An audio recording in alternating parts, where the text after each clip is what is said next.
ആഗോള അയ്യപ്പ സംഘവുമായി ബന്ധപ്പെട്ട അഭിപ്രായ പ്രകടനം നടത്തിയതിന് ഹിന്ദുത്വവാദികളെ ഭീഷണി നേരിടുന്നുവെന്ന് സാമൂഹിക പ്രവർത്തകൻ ശ്യാംകുമാർ പറയുന്നു. വീടിന് മുന്നിൽ നിരന്തരം എത്തി ഭീഷണി മുഴക്കുന്നുവെന്നും ഫോണിൽ വിളിച്ച് അസഭ്യം പറയുന്നുവെന്നും ശ്യാംകുമാർ റിപ്പോർട്ടറിനോട് പറഞ്ഞു.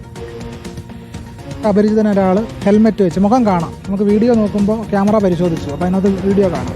അവൻ എവിടെയെന്ന് ആക്രോശിച്ചുകൊണ്ട് ഒരു അല്പനേരം വെയിറ്റ് ചെയ്തിട്ട് ഇദ്ദേഹം പോവുക. അപ്പോൾ നമ്മൾ അന്വേഷിച്ചപ്പോഴാണ് മനസ്സിലാകുന്നത്, ഞാൻ എൻ്റെ അച്ഛനോട് തന്നെ ചോദിച്ചപ്പോഴാണ് മനസ്സിലാക്കുന്നത് 2 ദിവസം മുമ്പ് അദ്ദേഹം മുമ്പ് വന്നിട്ട് അവൻ എവിടെയെന്നാണ് അന്വേഷിക്കുന്നത്.